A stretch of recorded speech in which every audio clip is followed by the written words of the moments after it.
보겠습니다.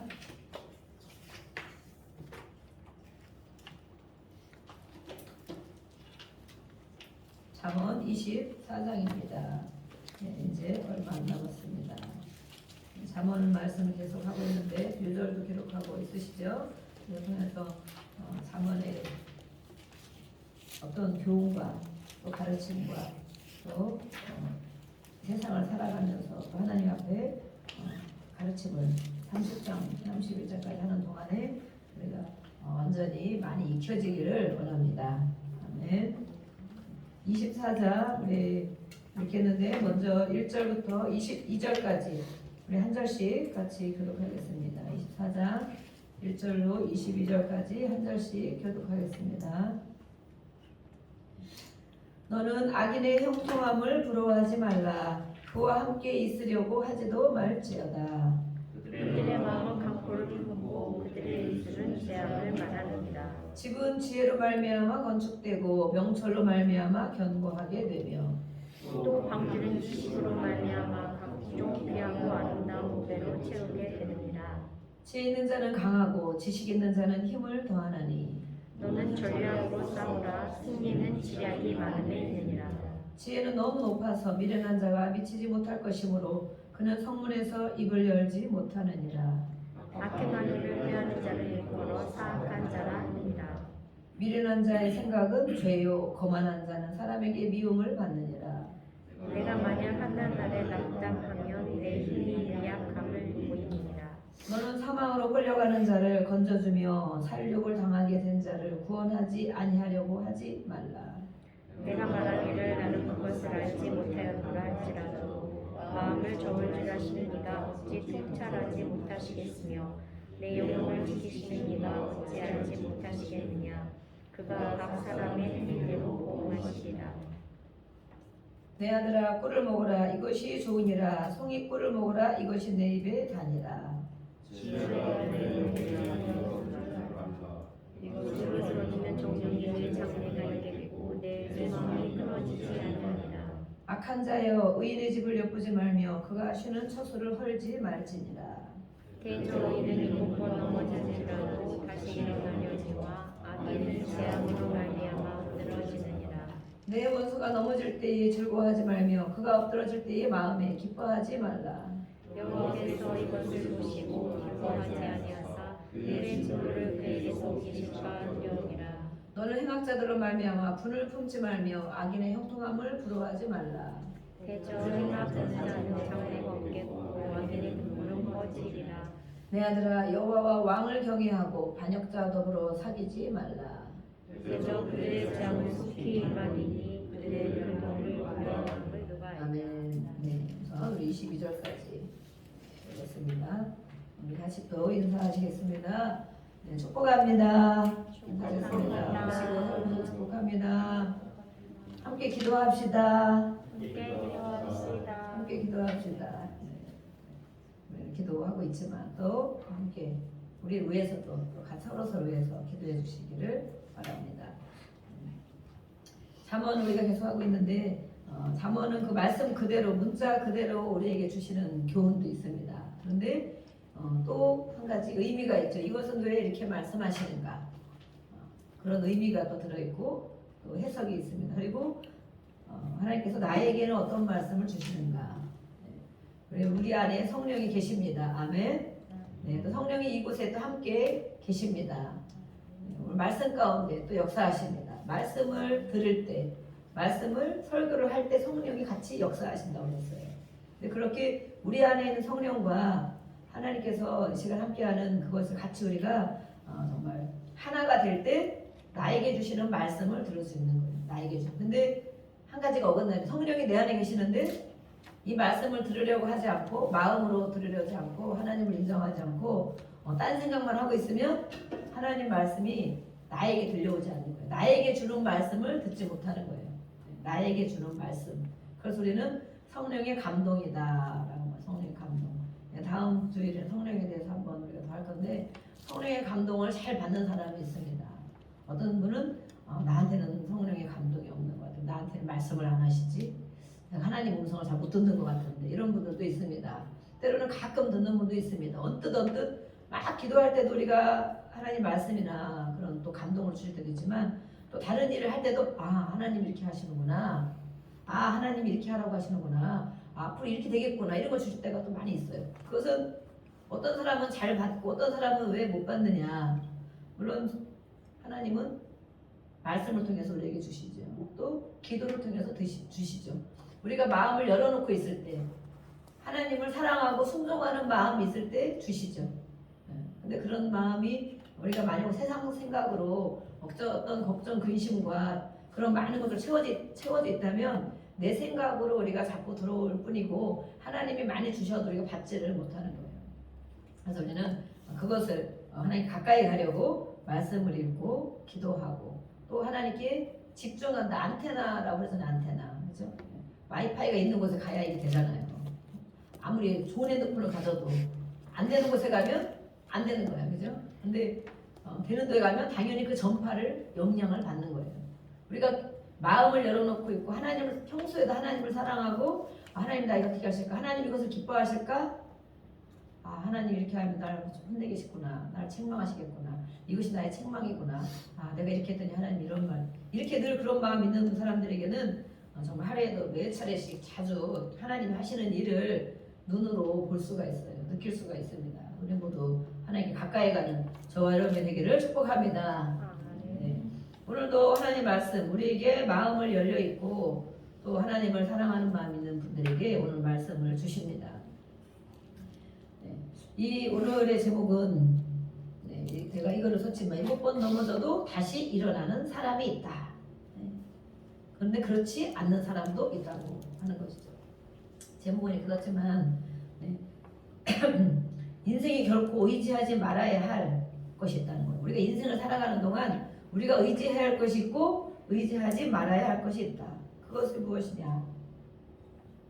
오늘의 24장의 말씀을 통해서 전체적으로 주는 말씀은 세상 물질과 탐심에 대한 허구성을 말하고 있어요. 세상 물질. 우리가 세상에 살고 있잖아요. 그런데 세상 물질을 보통 다 의지할 수밖에 없잖아요. 그런데 하나님은 그것을 의지하지 말라라고 말해요. 그것이 탐심의 허구성이다 이렇게 말을 하고 계시는 거예요. 정말 그런지 우리가 말씀을 통해서 또 봐야 되겠습니다. 또 악인들이 형통할 수밖에 없는 세상이다. 악인들이 형통하게 살아갈 수밖에 없는 세상에서 우리가 같이 살고 있다. 의인과 악인이라는 구분은 우리가 또 할 줄 알아야 되겠습니다. 우리는 모두 다 사실은 죄인이죠. 죄인, 악인. 그렇지만 하나님 앞에 예수님을 영접하고 진심으로 영접하고 하나님의 자녀가 되고 또 그렇게 하나님을 의지하는 사람은 하나님이 의인이라고 여겨주시는 거죠. 우리를 의인이라고 여겨주시는 어떤 죄를 졌을지라도 하나님 앞에 와서 회개하고 하나님을 의지하고 살아가는 심령에게 의인이라고 여겨주기 때문에 우리는 그런 내가 의인이지 이런 또 마귀 악한 영에게는 자부심을 갖고 있어야 돼. 악한 영도 우리에게 죄책감을 주거든. 또 막 어떤 의심을 주거든. 그래서 야 너 이렇게 했잖아. 너 그렇게 하고 할 수 있어. 이렇게 마음을 줘. 그럼 우리는 어떻게 돼요? 야 나 회개했어. 하나님이 나를 용서해 주셨어. 이런 마음. 그래서 우리가 이렇게 자유함을 늘 자유함을 가져야 돼요. 진리가 자유케 한다 말씀은 진리 예수님이 우리 안에 계시면 어떠한 일을 겪었어도 어떠한 상황이 있어도 우리가 이 심령의 자유함 하나님 앞에 기도하는 사람은 자유함을 누릴 수가 있어요. 그래서 이게 악인이라고 그러면 어떻게 된 거예요? 악인이라는 사람은 하나님을 의지하지 않는 사람, 또 기도하지 않는 사람, 하나님의 도움을 필요로 하지 않는 사람, 하나님을 섬기지 않는 사람, 그런 사람 우리는 악인이라고 하는 거예요. 악인. 사람이 아무리 좋아 보여도 어떤 사람이 아무리 좋아 보여도 하나님과 상관없이 사는 사람, 그런 사람을 성경에서 악인이라고 하는 거예요. 악인. 마음이 착해도 돈이 많아도 엄청 배려를 많이 하고 봉사를 많이 하는 사람들이 할지라도 하나님을 섬기지 않는 사람, 하나님과 상관없이 사는 사람, 자기 생각과 자기 마음 계획대로 살아가는 사람, 이런 사람을 하나님께서는 악인이라고 합니다. 악인. 우리가 그런 구분을 가지고 오늘 우리 특별히 잠언에는 의인과 악인에 대해서 계속 많이 나와 있죠. 그럼 내가 이런 사람인가 저런 사람인가 이렇게 봐야 돼요. 그래서 그들이 형통할 수 있다. 그렇지만 죄악된 세상에서 우리가 성도가 같이 살아가는데 우리 성도는 그러면 어떠한 마음을 가지고 살아야 되느냐. 함께 살아가는 세상 속에서. 그런데 악인들이 형통한다고 할지라도 우리가 형통이라고 생각하면 뭐라고 생각합니까? 형통은 막 돈이 많은 것 형통하다고 생각하죠? 늘 막 기쁘게 막 잘 뭐든지 술술술 잘 돼가는 사람 보면 야, 저 사람 정말 잘 되네. 저 사람 정말 잘 나가네. 잘 나가네. 우리가 그래도 잘 나가네. 이렇게 하죠. 그런 걸 우리는 형통하다고 얘기를 하죠. 형통. 그런데 하나님께서는 악인의 형통함 있을 수 있다. 잘 나갈 수 있다. 돈이 많을 수 있다. 건강하고 자녀들이 잘 되고 뭔가 술술 풀리는 것처럼 보여줄 수 있다. 그렇지만 그들의 형통함은 길어봐야 단지 이 땅에 사는 동안만이다. 이 땅에 사는 동안 70년, 80년, 100년 사는 동안만 형통하게 보일 수 있다는 거예요. 형통한 것처럼 보여진다는 거예요. 그렇기 때문에 이것은 사실은 영원 세계에 비하면 순간이라고 말하는 거예요. 짧다. 영원한 세계, 우리가 들어가는 천국, 영원한 세계에 비하면 아주 짧은 그 시간인데 그 시간에 형통함 잘 나가는 것, 또 뭐가 되어지는 걸 보면서 예수를 믿는 성도들이 그것을 부러워하면 되겠느냐. 영원한 세계에 하나님의 안식과 모든 것을 누릴 수 있는 그런 세계가 기다리고 있는데 짧은 이 시간에 이 사람이 이렇게 옆에 있는 사람들이 이렇게 됐다고 해서 그것을 결코 부러워할 일이 아니다. 부러워할 가치가 없다라고 오늘 24장에서 말씀하고 계시는 거예요. 정말 그럴까요? 아, 그래도 아닌데요. 그래도 하나님 내 입장 대봐요. 그래도 말은 그렇게 하시지만 실제 사는 것은 그렇지가 않답니다. 현실에 만만치가 않답니다. 우리가 그렇게 하나님 앞에 또 반문할 수 있어요. 하셔도 돼요. 하나님은 무엇이든지 들으시니까. 네. 우리가 1절부터 21절까지 해서 봤는데 악인의 형통함을 부러워하지 말고 함께 그들과 함께 있으려고 하지도 말라 이렇게 말했어요. 왜냐? 그들과 함께 있다 보면 누구랑 우리가 같이 있느냐가 중요하잖아요. 그렇죠? 누구랑 같이 있다 보면 그들의 삶을 우리가 부러워하게 되고 답습한다는 거예요. 답습. 그렇게 할 자신이 있는 사람은 답습하지 않고 그들을 부러워하지 않을 수 있는 사람은 함께 있어도 되겠죠. 그렇지만 하나님이 보실 때, 야, 너희들이 하나님이 보실 때부터 보는 거예요. 야, 너희들이 그런 사람들이 그것을 늘 부러워하고 있구나. 부러워하기 때문에 차라리 그것을 담지 않으려면 같이 안 있는 게 좋겠다. 우리가 죄에 대해서 그렇잖아요. 죄. 우리 죄성이 있어요. 본성이 죄성이 있어. 어디 가나. 우리가 거짓말할 수 있고 또 미워할 수 있고 또 반항할 수 있고 불순종할 수 있는 죄성이 우리에게 있어요. 세상 유혹에 빠질 수 있는. 그래서 그런 것을 지키는 것이 무엇이냐? 죄로부터 지키는 것이 무엇이냐? 그런 곳에 가지 않는 거겠죠. 한 가지는. 그렇죠? 네. 매일 술집 옆에 들락날락하면서 나는 죄를 안 지고 잘 살 수 있어. 매일 또 이렇게 그런 친구들과 어울려 다니면서 나는 거기에 죄에 물들지 않아. 그런 사람은 얼마나 대단한 사람인지 모르지만 우리가 그렇게 있다 보면 그런 사람과 같이 하다 보면 그 삶을 답습한다는 거예요. 그래서 우리 하나님께서 우리 하나님이 사랑하는 자녀들에게 그걸 부러워하지 말고 같이 있지도 말아라. 그렇게 말씀하고 계시는 거예요. 세상을 살다 보면 선한 자들이 오히려 고난과 시련을 겪고 반대로 불의한 자들은 잘 나가고 형통하는 것을 우리가 종종 목격할 수 있다고 합니다. 그럴 때 성도들의 반응이 어떤가? 그럴 때 나의 반응이 어떤가 보면 돼요. 나의 반응이 그래 하나님이 해주실 거야. 나는 기도하니까 나는 하나님이 다음에 이렇게 해주시겠지.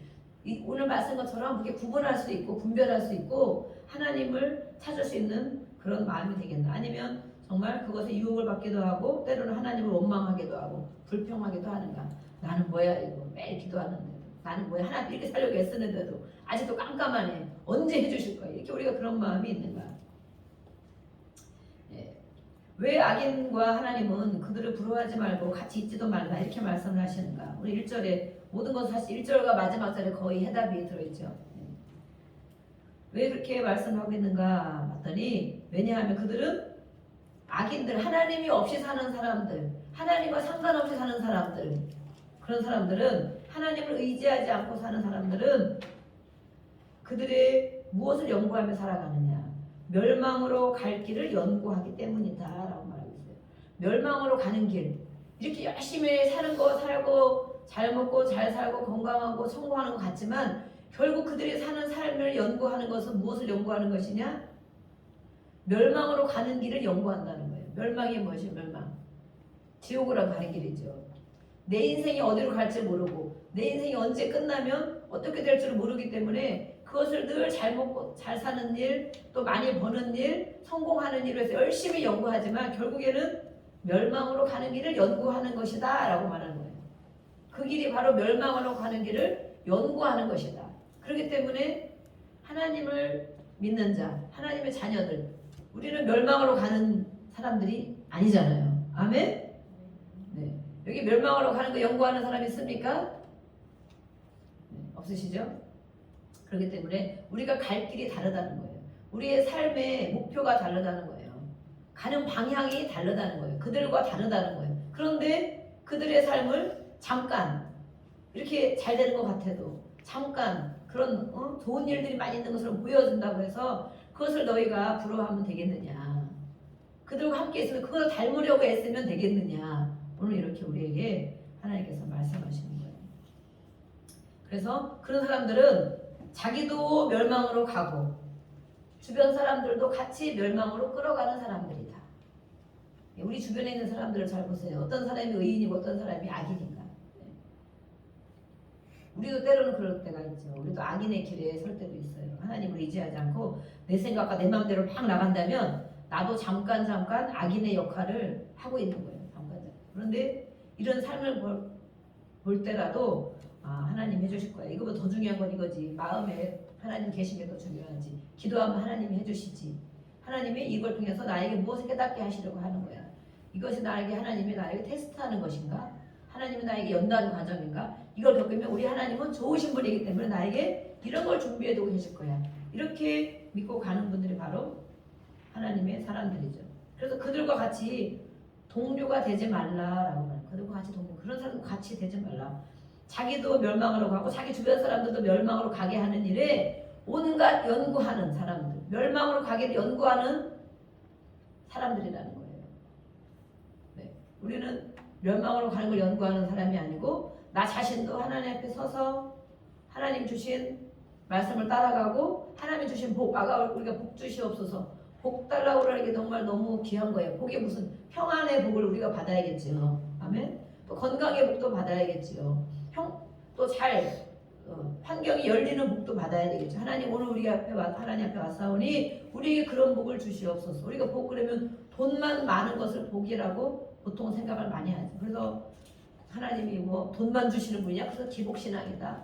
절대 그렇지 않다는 거예요. 우리는 그 복을 받아야 나누어 줄 수 있다는 거예요. 그죠? 평안의 복이 있어야 다른 사람을 위로해 줄 수가 있고 평안하게 인도해 줄 수가 있겠죠. 건강의 복이 있어야 어렵고 힘들고 아프고 괴로운 사람들을, 몸이 약한 사람들을 도울 수가 있겠죠. 네. 저도 오늘 이렇게 막 이제 와서 어제도 막 고단에 조금 오늘 저랑 전도사님 조금 늦게 왔는데 막 바쁜 거예요. 막. 근데 정말 이렇게 막 머리도 띵하고 막 이러더라고요.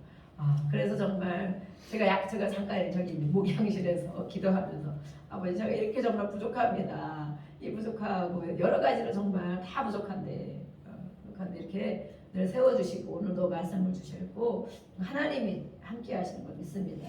그러니까 돕는 자들을 붙여주셔야 되겠습니다. 제가 약하니까 건강한 자들도 붙여주시고 또 약하니까 또 기도해 주는 자도 붙여주시고 그렇게 정말 오늘 그런 기도가 절로 되더라고요. 그래서 우리는 멸망으로 갈 길을 연구하는 사람이 아니고 나 자신도 하나님 앞에 바르게 하나님의 말씀을 따라 순종하며 하나님이 주신 복을 받기를, 영원한 복을 받기를 가는 사람이고 내 주변에 있는 사람들도 우리는 그렇게 가도록 인도하는 사람인 줄로 믿습니다. 아멘. 여기서는 아멘 하셔야 됩니다. 아멘. 네. 그것이 바로 하나님이 말씀하고 있는 첫 절의 말씀이에요. 또 그 다음에 뭐라 그랬냐? 3절에 보면 집이 나와요. 집이 나오고 네. 방에 나오고 4절에 3절 4절 집이 나오고 방. 우리가 일반 건물을 말할 수도 있어요. 좀 성경에서 말하는 것은 더 넓은 의미가 있어요. 넓은 의미. 이 집이라는 것은 가정이라는 의미가 있어요. 또 나라, 국가까지, 공동체, 뭐 교회일 수도 있고 공동체가 들어있어요. 특별히 이것은 또 우리 가정을 말합니다. 가정. 그래서 가정을 세울 때에 무엇으로 세워야 되냐? 지혜로 말미암아 가정을 잘 세워야 된다. 지혜의 근본, 지식의 근본 하나님이시죠. 지혜는 여기서 지혜를 말하는 것은 사실은 세상 지혜도 물론 필요하지만 지혜라고 하는 것은 예수님을 말하는 거예요. 예수님. 네. 그래서 가정을 세우는 것은 바로 행복과 번영, 가정의 행복과 번영을 바라시죠. 주님이 주시는 진리와 명철로 이루어진다는 그런 사실을 확신해야 된다. 그곳에 용기를 얻어야 된다라고 말했어요. 또 이 건축되고 또 방이 지식으로 말미암아 각종 귀하고 아름다운 보배로 채우느니라. 집이 지어지고 방들이 있죠. 방에 무엇으로 채우느냐? 집은 무엇으로 세우느냐? 방은 무엇으로 채우느냐? 이렇게 말하고 있어요. 우리의 심령도 성전이라는 성전이죠. 성전. 근데 우리의 가정도 성전이죠. 그런데 그것에 견고하게 세워질 것이 무엇이냐? 하나님의 지혜로 세워져야 된다. 예수님의 단단한 기초 위에 세워져야 된다. 가정이. 그 다음에 각종 방에 채워질 것은 바로 보배, 아름다운 보배로 채우는 것이다. 이것이 뭐예요? 아름다운 보배. 진귀하고 아름다운 보물로 채워진다. 이것도 바로 예수님을 말하는 거죠. 우리가 보배라고 그러잖아요, 성경에. 우리 질그릇 안에 보배를 담았으니. 이 보배도 예수님을 말하는 거죠. 이 성경에는 이 단어가 정말 다 짝을 이루잖아요. 모든 걸 짝을 이루는데 이렇게 보배 그러면 우리는 생각이에요. 아름다운 보배, 막 진주, 금, 막 다이아몬드. 우리는 그런 생각이 먼저 많이 나죠. 보물, 보석, 그러면 그렇게 생각이 나죠. 근데 성경에서는 말하면 보배, 그러면 예수님을 말하는 것이지. 성경을 많이 읽는 사람들은 이런 성경을 읽을 때 이 영적인 의미, 성경에서 말하고 있는 의미를 알 수가 있어요. 그런데 그냥 글씨만 읽는 사람은 이 영이 열리지 않았다. 성령의 기름 부음을 많이 받아 영이 열리는 거예요. 우리가 눈이 있어도 보지 못하고 귀가 있어도 듣지 못하고 입이 있어도 말하지 못한다는 것은 육적인 눈과 귀와 입을 말하는 것이 아니고 영적인 것을 말하는 거예요. 다 사람이 볼 수 없는 것, 사람이 말할 수 없는 것, 그 하나님의 것을 말하는 거죠. 하나님의 것. 그래서 우리가 기도하고 말씀을 읽고 하나님께 가까이 가려고 할 때 그 성령을 부어주시기 때문에 그것을 가지고 알아가는 것인데 여기서도 보배 그러면 예수님이 말하는구나. 그런데 그렇지 않은 사람은 다 육신의 눈으로만 성경을 보고 해석하기 때문에 이거 뭐야, 집을 건축하는 건데 거기에 좋은 거 아름다운 것들 뭘 많이 채우라는 것이네 이렇게 생각을 하는 거예요. 네. 우리의 심령도 마찬가지로 가정도 예수님의 단단한 기초에 세워지고 예수님의 주시는 지혜로 또 그런 아름다운 것들로 각 방마다 채워져야 된다. 우리가 지금 이렇게 우리 집도 사실 아파트면 아파트, 주택이면 주택 볼 수 있잖아요. 그럼 이런 말씀을 가지고 우리가 기도해야 되겠죠. 기도할 때 우리 가정에 하나님 예수님의 단단한 기초에 세워지게 하시고 각 방마다 예수님으로 채워지게 해주세요. 보배이신 예수님, 아름다운 보배이신 예수님으로 채워지게 해주세요. 이렇게 우리가 기도를 또 해야 되겠습니다.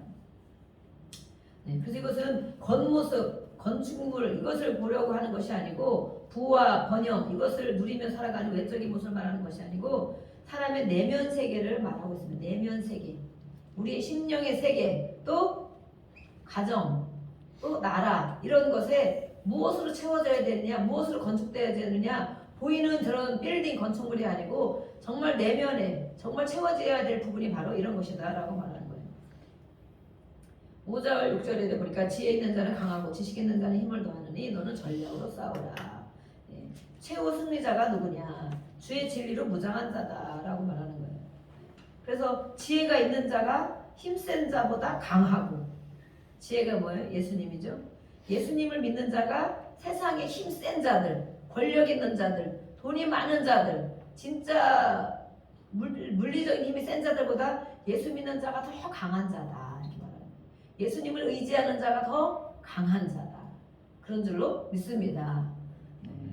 저도 약한 심령인데 예수님을 믿게 되니 이렇게 강하고 담대하게 말씀을 선포하는 자가 된 걸 보니 이 말씀이 꼭 맞는 것 같습니다. 네, 여러분도 그럴 줄 믿습니다. 그래서 이렇게 강한 자는 바로 예수님을 믿는 자다. 세상에는 강하고 지식 있고 무력을 쓰는 자들이 많다. 그렇지만 그보다 강한 자는 바로 예수님을 믿는 자, 의지하고 기도하는 자다. 정말 강한 자다라고 말하고 있어요. 그런데 하나님의 말씀을 거부하고 자기 소욕대로 살아가는 사람들이 많이 있다는 거죠.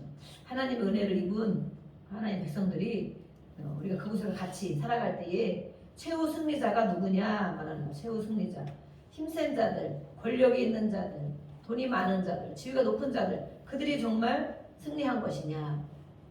그렇지 않다라고 말하는 거죠. 그렇지 않다. 지혜가 있는 자가 강한 자다. 내가 어떤 일을 하고 있을지라도, 작은 일을 하고 있을지라도, 지위가 낮은 위치에서 무엇인가 할지라도 남이 보기에는 힘이 없어 보이고 또 권력이, 명예가 다 없어 보일지라도 진짜 강한 자는 누구냐? 지혜가 있는 자다.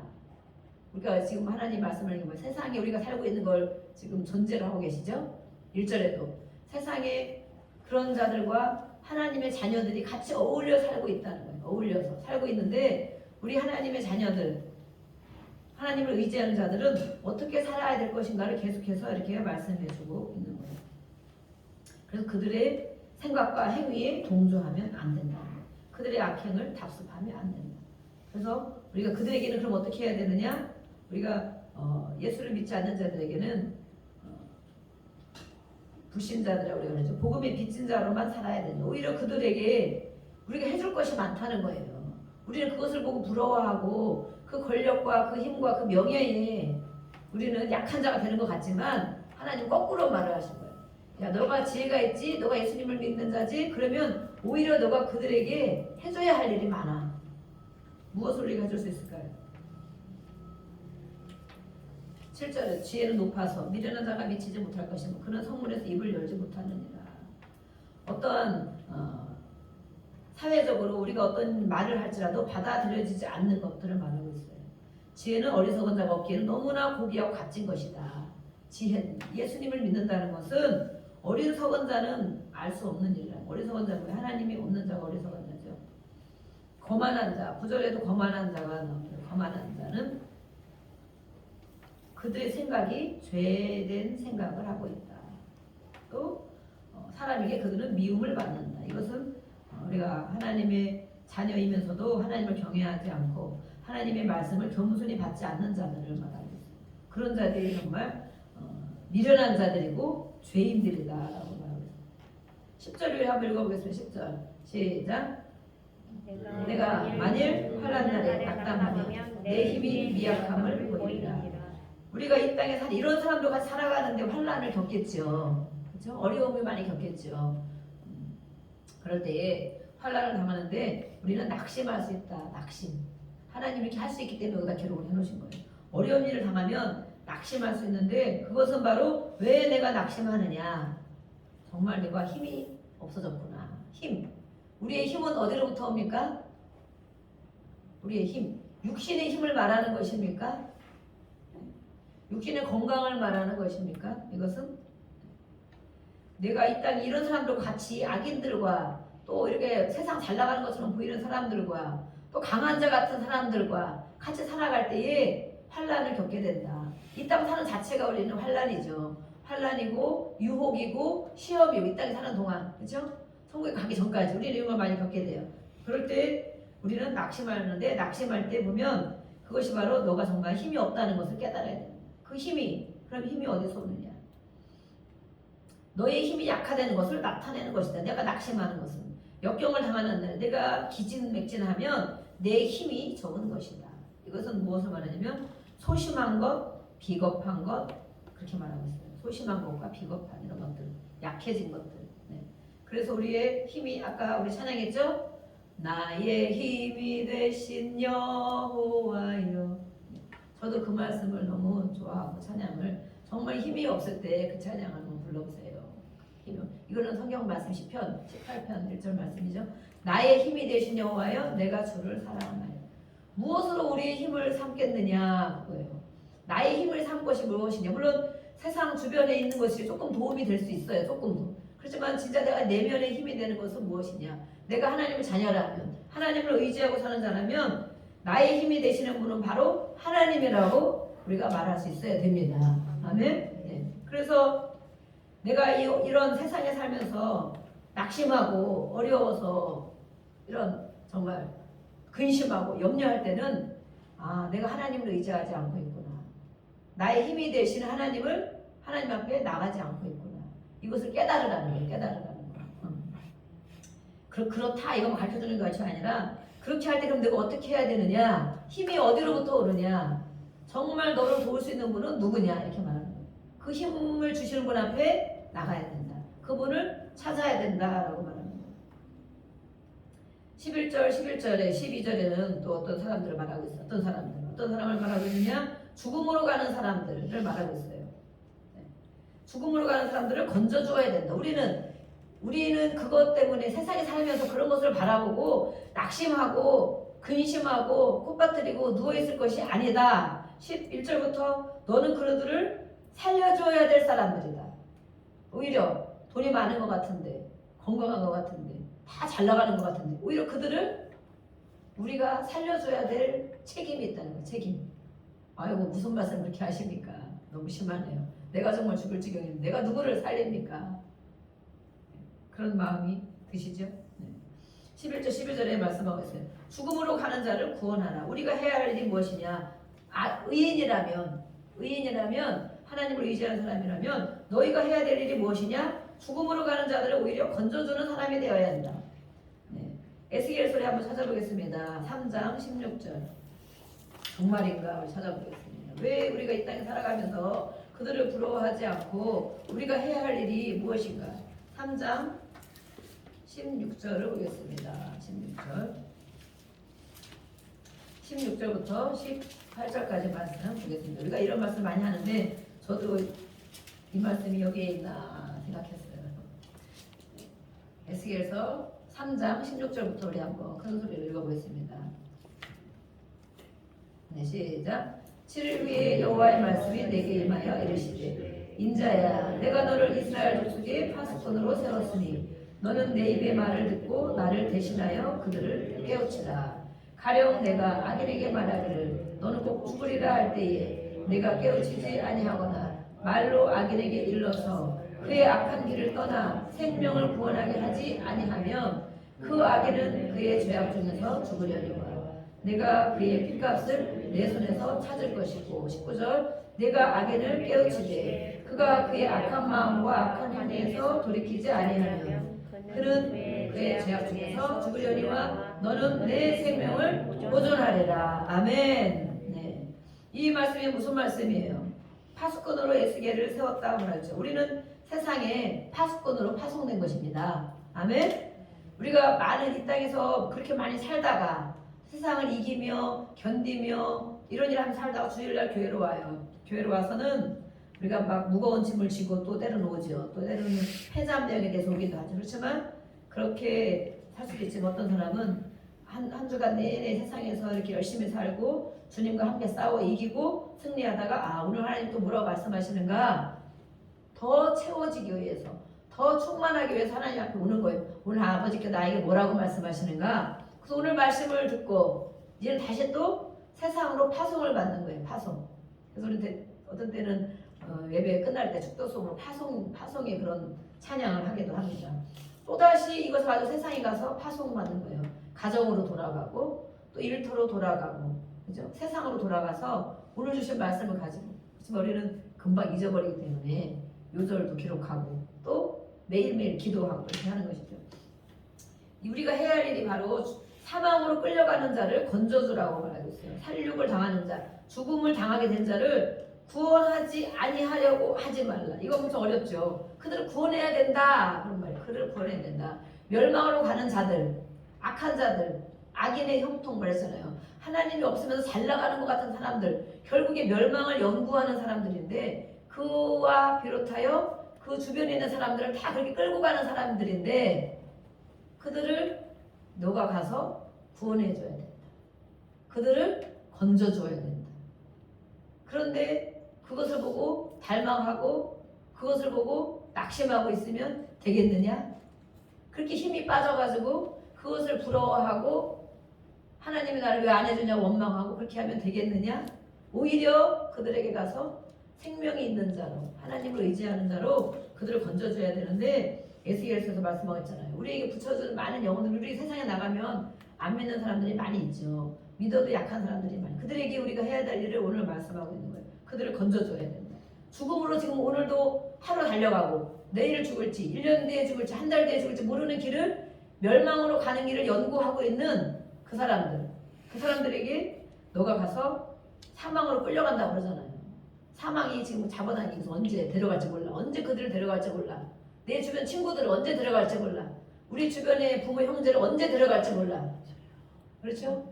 저도 이런 말씀드리면 정말 정신이 바짝바짝 나가고 주여 막 형제들을 제가 막 기도하잖아요. 영상을 보내주고 막 그러잖아요. 이번에도 23일날 다 와라.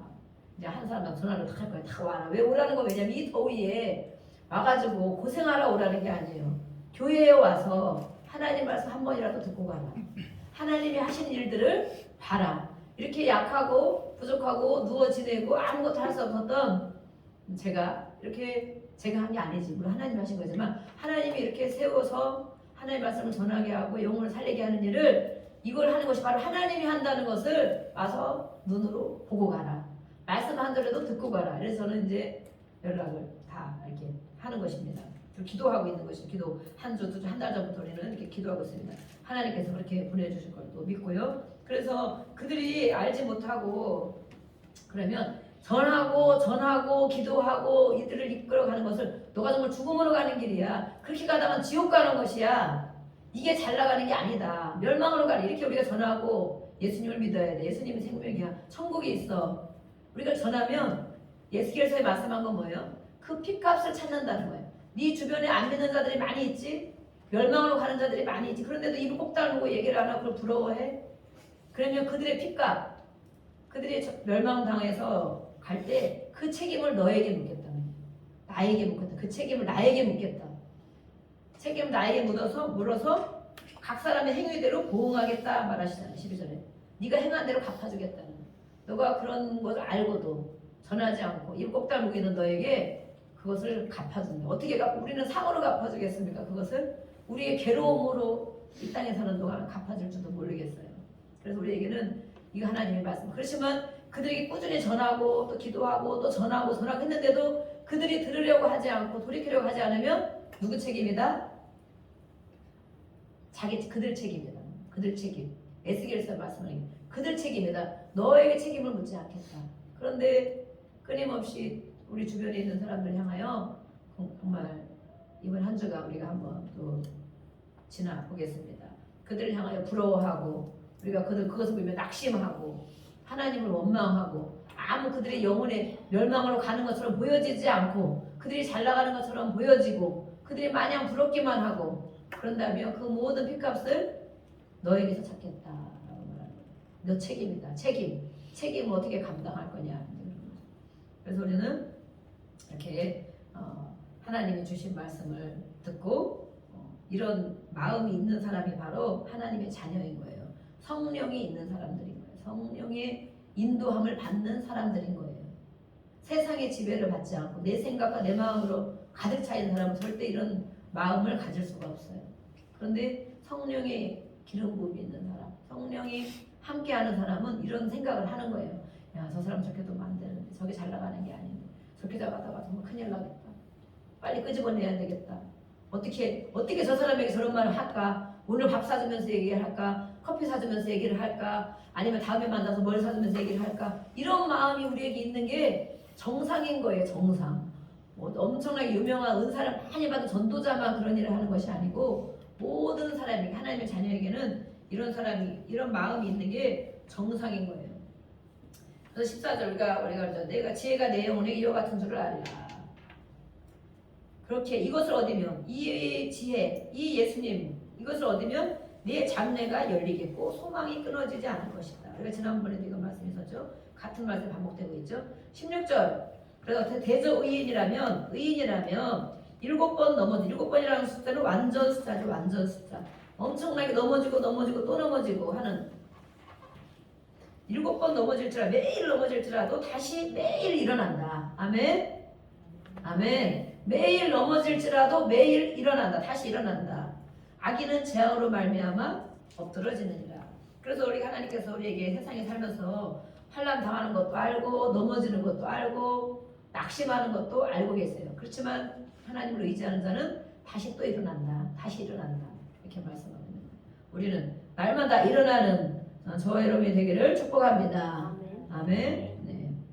그러다 보면 이제는 지나온 길이 많이 있는 거예요. 이제는 웬만해서는 넘어지지 않는 거예요. 잠깐 낙심할 수 있어도 넘어지지 않는 거예요.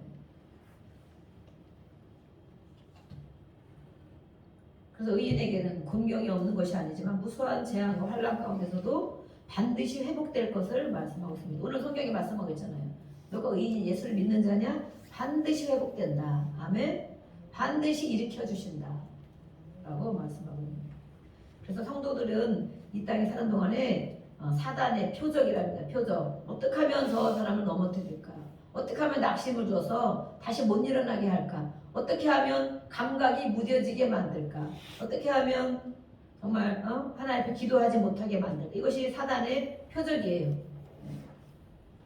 그럴 때 성도들은 하나님의 뜻을 이루는 그런 도구이기 때문에 우리가 하나님 앞에 살아갑니다. 그래서 어려움과 고난이 올 때 자신의 실수 때문에 그런 것이다 그러면 회개하면 되는 것이고, 악한 영이 역사하는 것이구나 그러면 믿음으로 주님과 함께 싸우고 맞서 싸우고 영적 전쟁을 해야 되겠죠. 사단의 방해라면 또 하나님의 뜻에 대한 연단, 나를 하나님이 연단시키는 내 어떤 생각과 어떤 잘못된 부분을 깨트리시고 나를 다듬어 나가시네, 이걸 느껴진다면 감사와 기쁨으로 받아들여야 된다라고 말하고 있어요. 우리는 분별할 줄 알아야 돼요. 어떤 일이 생기면 낙심했다, 아니면 정말 괴로움이 생겼다, 어떤 일이 생기면 하나님 기도해야 깨달아져. 기도하지 않으면 내 생각으로 가득 차 있고 그 탓이 다 남의 탓으로 돌려지는 거예요. 기도하지 않으면. 저도 기도하지 않으면 다 남의 탓이더라고요. 남의 탓. 가까이 있는 사람 탓. 기도하자. 근데 기도하면 주여, 과거를 지나가고 생각하고 앞으로 가고 생각하면 하나님 이래서 이 훈련을 시키는구나, 이렇게 해서 지금까지 나를 만들어 가셨구나, 그럼 앞으로도 이렇게 하시겠구나. 기도해야 그게 깨달아지는 거예요. 비로소 고개를 숙이고 찬양하며 기도해야. 오늘 기도, 요즘에 기도 제 말씀을 제가 한 단락씩 하고 있는데 제가 너무 감사하고 그 은혜를 받고 있어요. 그래서 기도해야 감동을 받고, 기도해야 분별하게 되고, 기도해야 깨닫고, 기도해야 승리한다. 어떤 일을 만나도 우리는 기도해야 승리할 줄로 믿습니다. 기도하지 않으면 계속 그것에 몇 날 며칠 머리를 싸매고 있는 거예요.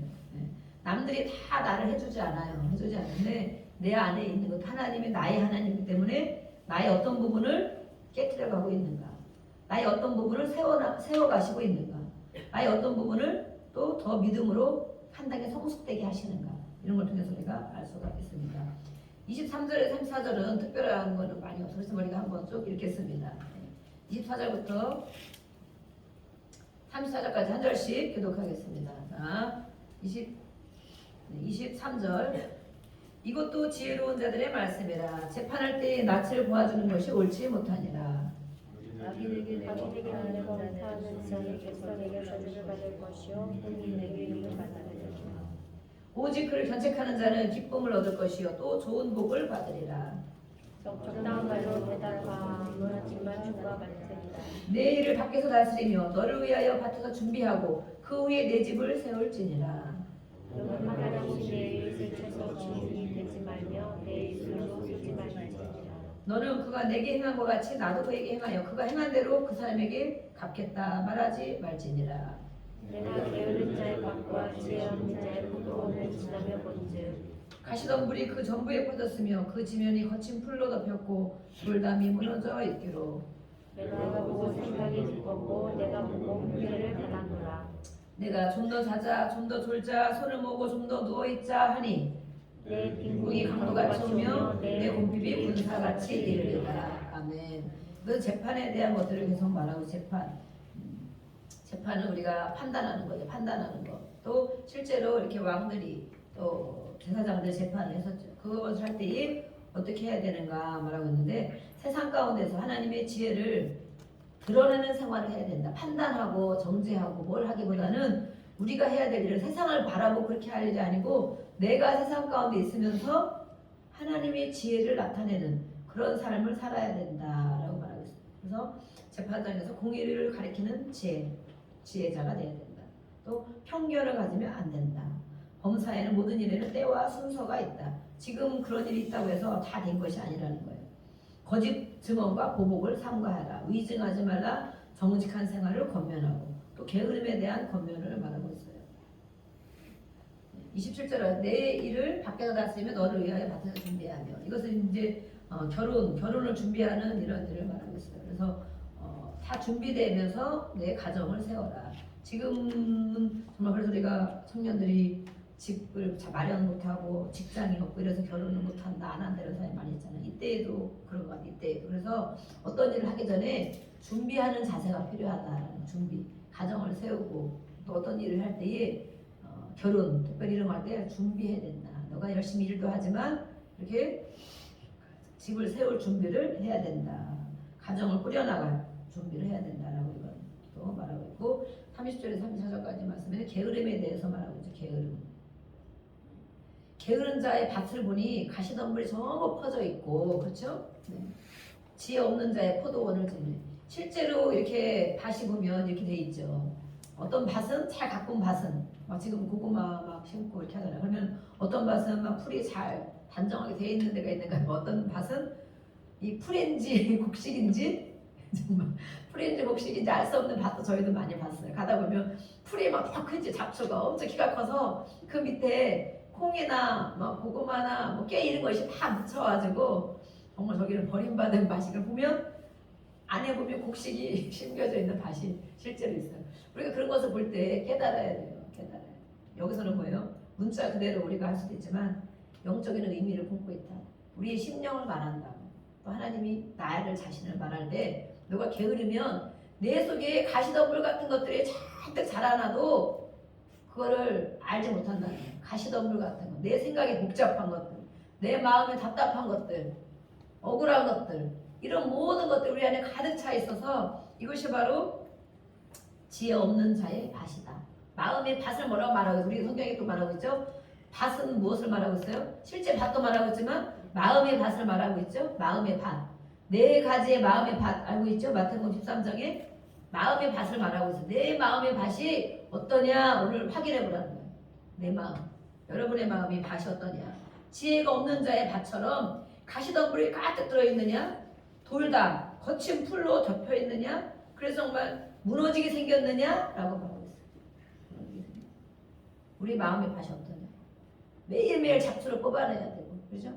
진짜 밭처럼 또 돌을 걷어내야 되고 또 가시덤불을 걷어내야 되고 그래서 우리가 치유받는 게 그런 거예요. 이 안에 다 이 답답함을 가득 품고 있고 억울함을 품고 있고 또 막 상처를 품고 있으면 그것이 어디인지 다 나가게 되고 우리는 더 가중돼 또 받게 되고 또 받게 되고 또 받게 돼. 그런데 이것을 가지고 예수님을 만나야 되는 것입니다. 그래서 우리가 치유 사역을 하는 것이 사실은 예수님을 만나도록 해주는 거죠. 하나님의 자녀된 신분을 회복하도록 해주는 거죠. 그래서 그런데 안 가도 센터 이런 데 안 가도 뭐 기도원 뭐 예배도 안 가도 내가 그것을 가지고 하나님 앞에 나와서 해결받을 수 있으면 괜찮아요. 내 안에 있는 억울함이 있을 때 하나님 앞에 나와서 왜 이것이 있느냐 하나님 앞에 쏟아내고 그때마다 쏟아내고 답답함이 있을 때 또 와서 쏟아내고 또 힘든 낙심한 일이 있을 때 와서 쏟아내고 이렇게 하면 하나님의 것으로 채워주고 끊임없이 하면 그런데 굳이 안 가도 예수님으로 채워지면 사실 모든 게 해결이 돼요. 예수님으로 생각, 마음, 말 이런 것도 예수님의 것으로 채워지고 성령으로 채워지면 성령이 충만하면 모든 것이 다 해결되죠. 그렇지만 우리는 우리 안에 깊이 심겨진 꺼리들이 많이 있는 거예요. 그래서 잠깐 기도해야 된다고 해결되지도 않고 깊은 뿌리는 엄청 잡초도 보면 깊은 뿌리가 있죠. 잠깐 이렇게 금방금방 나오는 새싹들은 금방금방 뽑히지만 깊이 박혀있는 뿌리가 있어요. 그는 정말 조상 대대로 박혀있는 뿌리와 같은 것들이 있어요. 그것들을 해결해야만이 그 뒤로는 작은 잡초들이 이제는 금방금방 뽑히는 거예요. 금방 기도하면 괜찮아지고 금방 기도하면 걷어지고 금방 가시덤불 내가 무엇인지 알게 되고 돌덩어리가 무엇인지 알게 되고 그러는 거예요. 그래서 깊은 치유가 정말 필요한 것입니다. 깊은 치유. 저도 그전에 여기 막 돌덩어리가 크게 딱 앉아있는 것 같아요. 아무리 기도해도 은혜를 주시고 믿음을 주시는데 도대체 여기 가슴에서 정말 내려가지가 않는 거예요. 이것이 무엇이냐. 그랬는데 그것이 해결되니까 지금 이렇게 통로가 열린 것 같고 정말 가슴에 이렇게 무거움과 답답함이 없이 이렇게 평안을 잘 유지할 수가 있어요. 힘들면 얼마든지 와서 기도하면 다녀봐도 되고 그래서 이렇게 엄청 좋은 거예요. 이 치유를 받는다는 것은 내가 그렇게 정말 30년 고생할 거를 3년 고생하는 거야. 3년. 그러면 바로바로 깨달을 수 있고 알 수 있고 하나님이 일하심도 볼 수 있고 장래에 대한 것도 기도하면 알 수 있고 그렇죠? 내 마음의 심령의 생각에 이런 모든 것들을 바로바로 처리할 수 있는 것이 되기 때문에 이렇게 게으른 자의 밭, 게으르다는 거예요. 하려고 하지 않는다는 거. 그것을 남이 보면 남이 어떤 밭이 아까 제가 얘기했죠. 남이 보면 밭에 막 정말 무성한 잡초가 이렇게 무성해지고 곡식이 정말 비리비리한데 남들이 보면 아이고 쯧쯧쯧 그러잖아요. 아이고 저 주인이 누군지 정말 알만도 하다. 그럴 수 있잖아요. 저걸 밭이라고 해놨네. 어떤 밭 옆에 있는 밭은 보면 가지런하게 다 정리되어 있고 곡식들이 막 튼튼하게 자라고 있고 그런 거 보면 야 저거 정말 먹으면 잘 되겠네 이렇게 하잖아요. 그런데 그런 밭이 있는데도 불구하고 그 밭 주인이 게을러서 밭주인 우리 밭인데 우리 밭주인이 게을러서 도대체 잡초를 뽑아낼 생각을 하지도 않고 돌을 걷어낼 생각도 하지 않고 가시덤불을 이렇게 풀로 덮여 있는 것을 하지 않는다. 그래서 내가 보고 생각이 곱고 내가 보고 훈계를 받아노라. 이것을 보고 우리가 훈계와 생각을 바꿔야 된다. 훈계를 받아야 된다. 책망을 받아야 된다. 네가 좀 더 자자. 아니요. 아유 다음에 하면 돼. 이제 장마철이니까 장마철에 어차피 풀이 많이 날 거니까 장마철 지나고 뽑으면 돼. 그러다가 또 날 더워지면 조금 있으면 이제 8월 중순 지나면 선선해지니까 그때 뽑으면 돼. 그러다가 이제 9월 10월 되면 다 익을 때가 되지. 아유 이제 뭘 뽑아. 이제 조금 있으면 곡식을 거둘 때인데 이런단 말이에요. 그래서 좀 더 자자, 좀 더 누워있자 그렇게 할 때에 내가 어떻게 되느냐 결론이 나와야지 여기. 내 빈궁이 강도같이 오면 내 곰핍이 군사같이 이르리라. 그렇게 되는 것 같고 놔둘 때 갑자기 그렇게 되는 것처럼 강도가 오면 완전히 초토화가 되죠. 초토화. 완전히 무너지는 날이 온다는 거예요. 그렇게 게으름을 부리고 영적인 게으름, 육적인 게으름도 이렇게 표시가 되는데 영적인 게으름이 있을 때 어느 날 갑자기 무너지는 역사가 있게 된다. 완전히 초토화가 되는 그런 날이 온다라고 우리 하나님께서 우리에게 오늘 가르쳐주고 계시는 거예요. 우리 이렇게 되기를 원하죠. 그래서 우리가 무너지고 어떤 사람이 정말 그렇게 잘 승승장구하고 잘 나가는 것 같아도 한순간에 우리가 무너지는 것을 볼 수 있잖아요. 그럼 그것이 한순간에 무너지는 것이냐?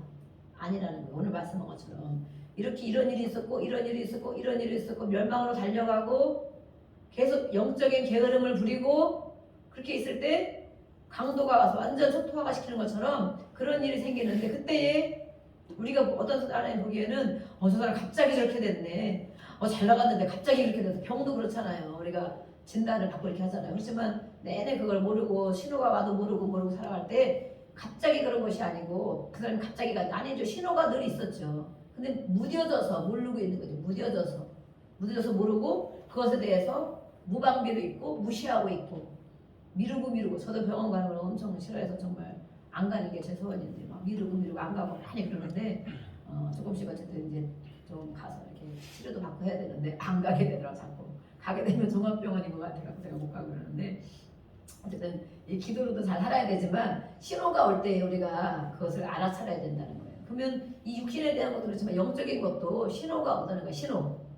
힘들어졌어. 조금 낙심해. 조금 힘들어졌어. 아니면 어떤 일을 겪어. 애워싸임을 당해. 억울한 일을 당해. 이래도 계속 괜찮겠지. 이제 이거 지나면 괜찮겠지. 뭐 위험이 생긴 일이야. 이렇게 넘어가고 하다 보면 어느 날 강도가 들이닥치는 사건과 같은 정말 완전히 무너지는 사건이 온다는 거예요. 그렇게 되지 않기를 주의 이름으로 축복합니다. 아멘. 그래서 우리는 날마다 이렇게 잘하고 계시는 줄 믿습니다. 요절을 이렇게 열심히 쓰고 계시고 날마다 가정 예배를 드린다는 또 가정들이 이렇게 있고 제가 너무 감사하고 이제 중보기도를 많이 해드리는데 그래서 성경 한 절이라도 보고 또 아침에 말씀 띄워주면 아멘 이렇게 하시고 힘들면 또 그 말씀 다시 한번 보시고 그렇게 할 때 우리가 어떠한 부분에서도 깨닫고 이렇게 갈 수가 있습니다. 그래서 모든 것은 하나님 자녀인 우리에게 하나님께서 이렇게 말씀하고 계시는데 영적 게으름, 육적 게으름 이렇게 또 말씀하고 있어요. 오늘 시간 우리가 같이 기도하겠습니다. 기도할 때에 하나님 아버지 주여 부르시고